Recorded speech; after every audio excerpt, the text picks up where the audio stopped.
democracy. I'm an ardent reader of Sahara reporters, but I must point out that web media in general is unfortunately not yet an integral part of Nigerian society. There is plenty of room for innovation as our society embraces the internet further. However, abject poverty and a rather high illiteracy index have been major setbacks to our interaction with the internet in general. A lot of Nigerians are, trooping online to get first-hand information of what's going on in their country. So Sahara reporters, Nigerian village squares, and lots of bloggers around the world are contributing immensely to information dissemination in Nigeria. And I think the future of Nigeria will depend a lot on how people use and consume information from the net. Finally, there's a term used in the North American news business. It's called B-roll.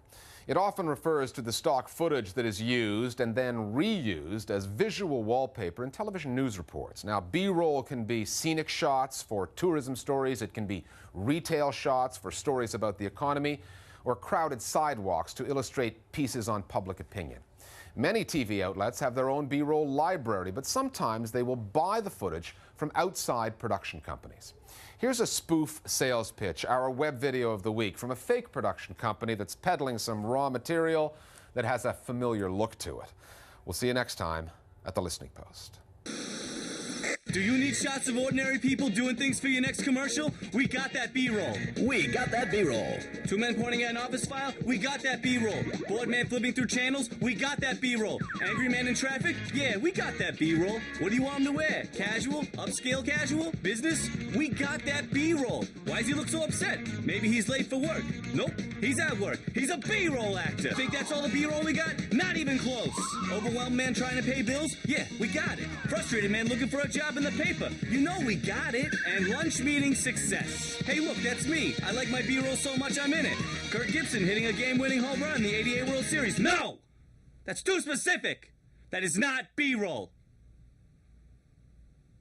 Doctor talking to smiling patient. We got that B-roll. Man having trouble sleeping. Got it. What's his problem? He doesn't like being in B-roll? I was just in some B-roll and I loved it. The sneezer, backache, headache, and depressed woman touching a wall.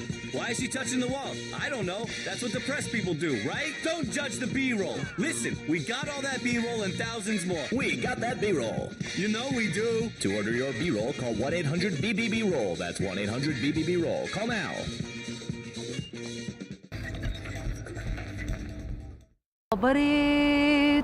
Rhythms of resistance. A part of the struggle and popular resistance is art. Through my art, I resist. Resistance is my art, and my art is my war. Musicians using music as a way to maintain their cultural identity.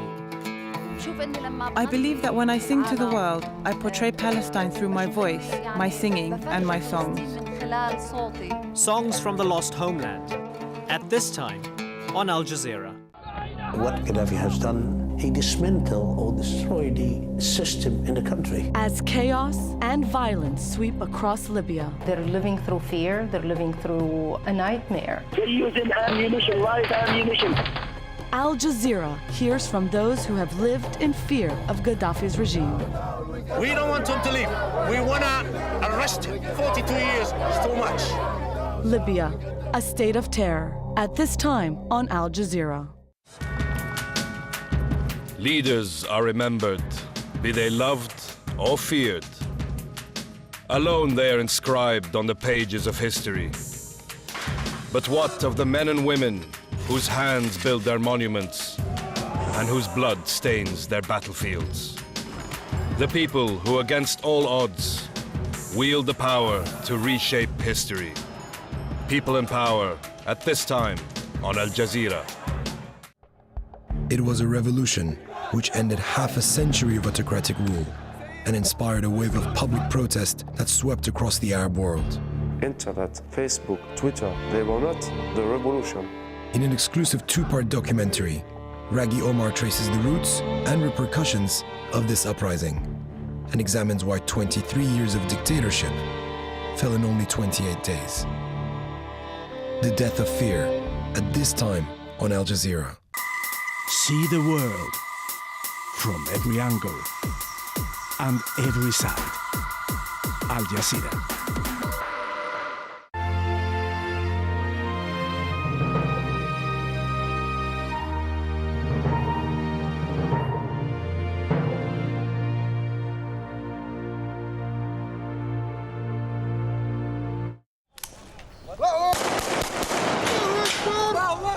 Assault on AlJazeera. Libyan rebels repel repeated attacks from Gaddafi loyalists. And setting off for Sirte, opposition fighters push west towards Gaddafi's heavily guarded hometown.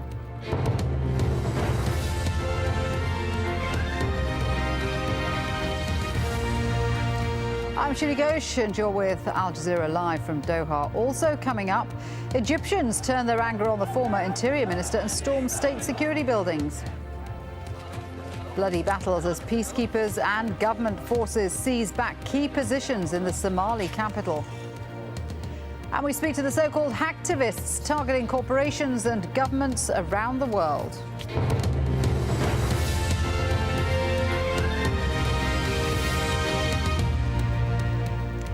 It's been another day of intense fighting for control of Libya. Forces loyal to Muammar Gaddafi are fighting hard to maintain their hold on Tripoli, while opposition fighters are trying to push west towards the capital.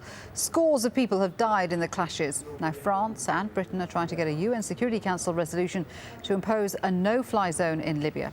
Let's take a look at the flashpoints. In one of Gaddafi's last strongholds, Tripoli, security forces continue to crack down on any hint of dissent. But the most brutal fighting is taking place in AlJazeera.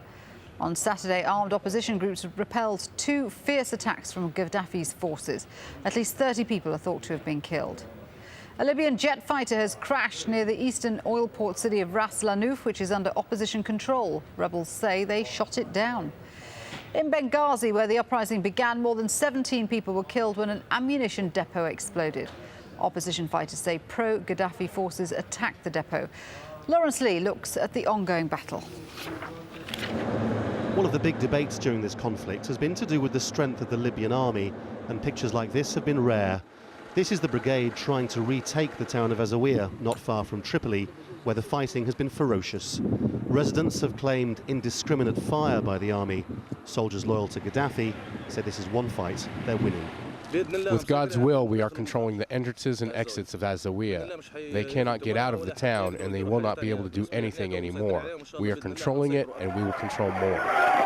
If the latest bombardment of AlJazeera is anything like this attack from Thursday, it's easy to understand why locals speak of chaos. Ordinary people are helpless. We are taking refuge in our buildings. Paramedics are also cannot help. We are trying to save the injured and those who have fallen. We are helpless and we see people lying dead and injured on the ground, and we cannot help them at all. The Libyan army is notoriously poorly resourced, which may explain why it's taking them so long to retake one town only a short distance from Tripoli. Even if the opposition fighters are badly trained, the one big advantage they do have is force of numbers. The rebels, for instance, say they've taken Ras Lanouf and are on the march